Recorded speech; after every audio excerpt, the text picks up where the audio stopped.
Bienvenue sur Histoire d'un crime. Mais avant de commencer, si vous êtes nouveau ici, sachez que je partage des histoires de crimes, résolues ou non, 2 fois par semaine sur cette chaîne. Si vous appréciez le contenu, n'hésitez pas à vous abonner. Maintenant, préparez-vous à entrer dans le cœur de cette affaire.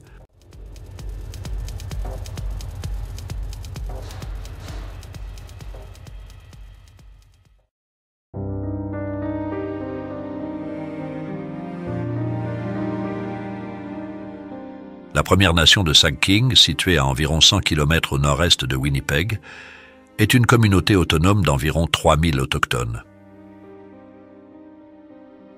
C'est ici que Serena Chelsea McKay, affectueusement surnommée Serenity, a grandi.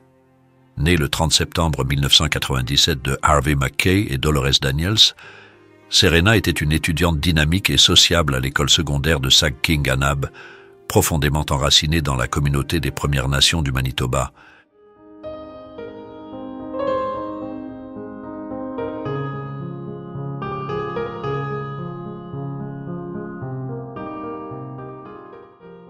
Elle aimait la musique, la photographie et attendait avec impatience son avenir après le lycée. Le 22 avril 2017, à l'âge de 19 ans, Serena a assisté à une fête, ce qui serait la dernière fois qu'elle serait vue vivante. Le lendemain, à 18 h, son absence a été signalée à la Gendarmerie royale du Canada. La recherche a commencé immédiatement, mais une découverte macabre a rapidement suivi. Alma Kakepens, une résidente de Sag King, a trouvé le corps d'une femme près d'une maison dans le quartier. Alma, l'une des premières sur les lieux, a décrit la scène avec une voix tremblante, disant qu'elle ne pouvait pas arrêter de revoir cette image horrible. Le corps de la femme était si gravement mutilé qu'il était à peine reconnaissable, laissé dans la neige avec le visage gonflé et couvert de marques et de sang. Alma se souvenait avoir entendu beaucoup de bruit ce samedi soir, mais pensait que c'était juste une fête. La culpabilité la rongeait, se demandant si elle aurait dû appeler les autorités plus tôt. Everybody's in shock. Shock. Heartbroken. Like I couldn't sleep at all last night. I kept thinking, like, how did this happen? La nouvelle du corps brutalement mutilé de Serena s'est rapidement répandue dans la petite communauté de Sag King, plongeant tout le monde dans un état de choc. Cependant, l'horreur ne s'est pas arrêtée là. Des vidéos de son agression ont commencé à circuler sur les réseaux sociaux, révélant une réalité sombre de notre époque où les téléphones portables permettent de partager des informations instantanément, mais à un coût émotionnel énorme. Ces vidéos, postées sur Facebook, étaient choquantes et horribles. On y voyait Serena à peine vivante, sauvagement battue par 2 filles. Malgré ses supplications, ses agresseurs ignoraient ses cris de pitié.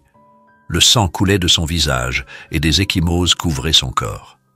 La scène était brutale et inhumaine, difficile à croire que quelqu'un puisse commettre un tel acte, encore moins l'enregistrer et le partager en ligne.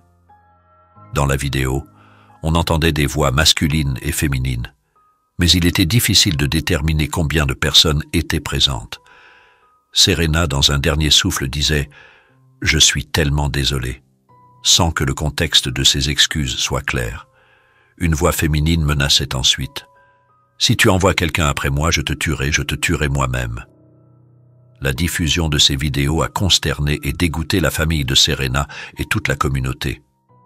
Elles sont restées en ligne pendant des jours, atteignant des millions de spectateurs, tandis que Facebook n'a initialement rien fait pour retirer les images, ajoutant à la douleur et à l'indignation de tous.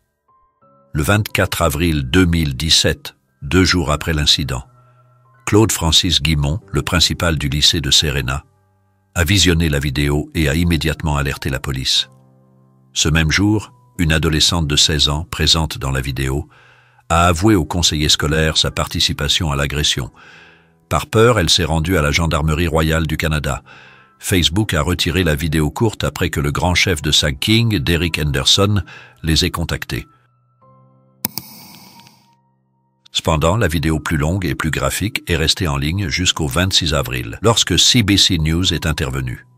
Pendant près de 4 jours, cette vidéo est restée accessible, causant un tort immense. L'agression brutale de Serena a été copiée et partagée en ligne, et il est probable qu'elle ne sera jamais complètement effacée d'Internet. La nuit de l'incident, une bagarre impliquant environ 12 personnes a éclaté au milieu d'une dispute sur l'alcool, menant à une altercation physique entre les filles présentes.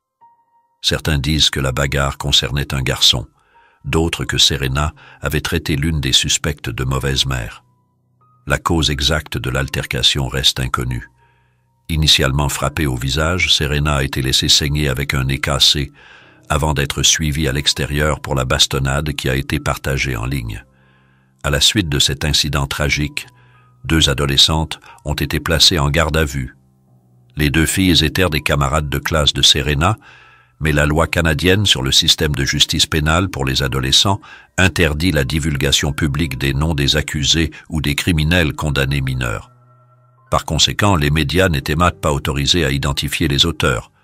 Cependant, elles ont depuis été identifiées comme Chrissy Jacobs, qui avait 17 ans à l'époque et avait un fils de 3 ans, et Linné Cook, qui avait 16 ans. Les 2 suspects étaient des camarades de classe de Serena. L'une des suspectes, Chrissy Jacobs, a été impliquée à travers une série de messages instantanés et de publications sur Snapchat. Elle a partagé une photo sur Snapchat montrant son visage ensanglanté avec la légende « juste en train de se détendre ». Un échange de messages obtenu par la Gendarmerie royale du Canada révèle l'état d'esprit des suspects. Initialement, les messages disaient « Nous nous sommes battus, je lui ai cassé le nez et ensuite, elle est partie après ça, elle allait bien, elle était debout et marchait. » Cependant, quelques heures plus tard, les messages ont pris un tournant radical. « Elle a été trouvée morte, s'il te plaît. Promets-moi que quand nous nous sommes battus, ce n'était pas si grave. Son nez saignait juste beaucoup. J'ai vraiment peur. Promets-moi que tu ne leur diras pas que je me suis battu avec elle mortellement, s'il te plaît. Dis qu'après que nous ayons fermé la porte, elle est partie. » Cet échange a révélé que les suspects avaient cassé le nez de la victime pendant l'altercation. Malgré la blessure, la victime aurait quitté les lieux apparemment bien et capable de marcher. La suspecte a également remarqué que le nez de la victime saignait abondamment. Le 1er mai 2017, la Gendarmerie royale du Canada a officiellement déclaré la mort de Serena comme un homicide, accusant les 2 filles de meurtre au 2e degré. À la suite du décès tragique de Serena, la communauté de Sacking s'est unie pour honorer sa mémoire et célébrer sa vie. Le 25 avril 2017, l'école secondaire de Sacking-Anab a organisé une cérémonie de guérison pour les élèves et le personnel, avec des conseillers présents pour offrir leur soutien en cette période difficile. 2 jours plus tard, le 27 avril, une veillée a eu lieu au terrain de Powwow de Sacking, débutant par un cercle de chants et de tambours en hommage à Serena. D'autres veillées ont suivi dans les jours suivants. Les funérailles de Serena ont eu lieu le 1er mai 2017 à l'église Westford à Winnipeg, où elle a été enterrée dans la ville qu'elle appelait chez elle. Quelques semaines plus tard, le 23 juin 2017, l'école secondaire de Sacking-Anab a organisé sa cérémonie de remise des diplômes. Une robe rouge et un diplôme marquèrent le siège de Serena, un rappel poignant de la jeune femme brillante qui était sur le point de terminer ses études. L'école a également honoré Serena en lui décernant un diplôme à titre posthume et en créant une bourse en son nom. Le 26 mai 2017, le procès a commencé à la Cour provinciale du Manitoba à Winnipeg. Pendant le procès, un pathologiste a témoigné que Serena McKay avait probablement succombé à l'hypothermie. Ses blessures, combinées à la quantité d'alcool dans son système, l'ont rendue incapable de se protéger du froid glacial. Le tribunal a entendu que Serena avait subi un nombre stupéfiant de 67 blessures sur son corps, un témoignage de l'agression brutale qu'elle a endurée. En d'autres termes, Serena a été brutalement agressée et laissée mourir dehors dans le froid par 2 de ses camarades de classe. Il semble que pendant l'agression, personne n'est intervenu pour la sauver, et pire encore, après, personne n'est venu vérifier son état alors qu'elle mourait de froid. Pourtant, Ils étaient heureux de faire circuler la vidéo de son agression. De plus, qu'en est-il des autres personnes à la fête? Pourquoi personne n'a-t-il pris la peine de vérifier son état et pourquoi n'ont-ils pas été identifiés? Le jury a entendu un total de 32 déclarations d'impact des victimes. Ces déclarations provenaient non seulement des membres de la famille et des amis, mais aussi d'étrangers et d'individus aussi éloignés que New York ou le Texas. Ils ont exprimé à quel point ils étaient profondément affectés par la tragédie et la vidéo de l'agression qui a été vue sur Facebook. Cependant, le juge a statué que les déclarations provenant de l'étranger ne pouvaient pas être admissibles.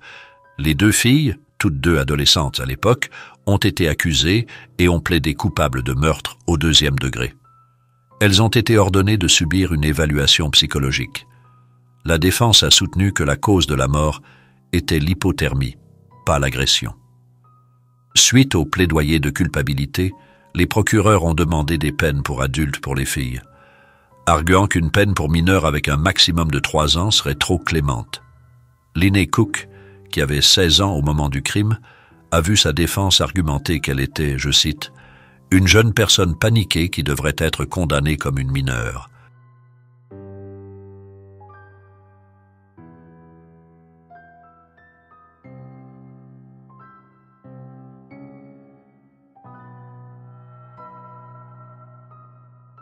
En avril 2018, le juge du Manitoba a condamné Linnea Cook à 2 ans de prison et 1 an de surveillance conditionnelle pour des accusations d'homicide involontaire. Le juge a qualifié cette décision d'incroyablement difficile, mais a choisi de condamner l'adolescente comme une mineure car elle n'avait pas montré un comportement adulte pendant le crime, selon les rapports psychologiques. En juin 2018, le juge provincial Rocky Pollock a condamné Chrissy Jacobs à 3 ans et 4 mois de prison, suivi de près de 2 ans de surveillance conditionnelle. C'était la peine maximale prévue par les lois canadiennes. Une autre condition de la condamnation était que les filles ne pouvaient pas communiquer entre elles pendant la durée de leur peine. En août 2020, Chrissy Jacobs a tenté de supprimer les influences négatives de sa vie. Elle a mis fin à une relation toxique avec le père de son fils de 4 ans et a coupé les liens avec un ami impliqué dans les événements ayant conduit à la mort de Serena McKay. Chrissy a été transférée au centre correctionnel pour femmes, un établissement pour adultes à Hingley. Elle a participé à un programme de soutien aux délinquants autochtones, obtenu son diplôme d'études secondaires en prison et a été saluée comme un modèle au centre de jeunesse. Elle a travaillé à la blanchisserie du centre correctionnel pour femmes. Cependant, sa demande de libération anticipée a été refusée afin qu'elle puisse retourner dans sa communauté des Premières Nations et s'inscrire à l'Université du Manitoba. Un rapport de progrès d'un agent de probation indiquait que Chrissy était encore facilement influençable par les autres. Un gardien de connaissances traditionnelles au centre correctionnel pour femmes a également noté qu'elle luttait avec l'acceptation de soi et avait tendance à abandonner ses propres valeurs pour obtenir l'acceptation des autres. Dans un document manuscrit intitulé « Mon histoire de vie », Chrissy a décrit la nuit du meurtre, expliquant comment quelques vers s'étaient transformés en un week-end de beuverie dans un meurtre. Elle ne pouvait pas se souvenir de grand-chose du week-end, mais regarder une vidéo qu'un ami lui avait montrée était brutale. Le juge Paula a considéré cela comme une preuve que Chrissy n'appréciait toujours pas la signification de ses actions. Bien que Pollock ait reconnu qu'il y avait eu des changements dans sa vie, il a estimé qu'il n'était pas matériel à ce qui avait conduit au meurtre au 2e degré. Pollock a ajouté que Chrissy purgeait la peine maximale pour mineur, pour avoir pris une vie, et qu'il espérait qu'elle continuerait de travailler sur cette conclusion. Cet auteur est sans voix en essayant de comprendre pourquoi, après le passage à tabac sauvage de Serena, avoir été laissée dans le froid pour mourir et avoir vu sa vidéo partagée sur les réseaux sociaux, la peine maximale prononcée pour ce crime était de moins de 3 ans et demi de prison. Cela semble bien trop clément pour ce que beaucoup de gens dans ce monde attendent de la justice dans leur propre pays. Cependant, tout est une question de perspective et d'opinion. Que pensez-vous de la peine prononcée? Elle a suivi le système judiciaire canadien. Mais quand on pense aux personnes purgeant des peines plus longues pour des crimes moindres, on peut ressentir un sentiment d'injustice.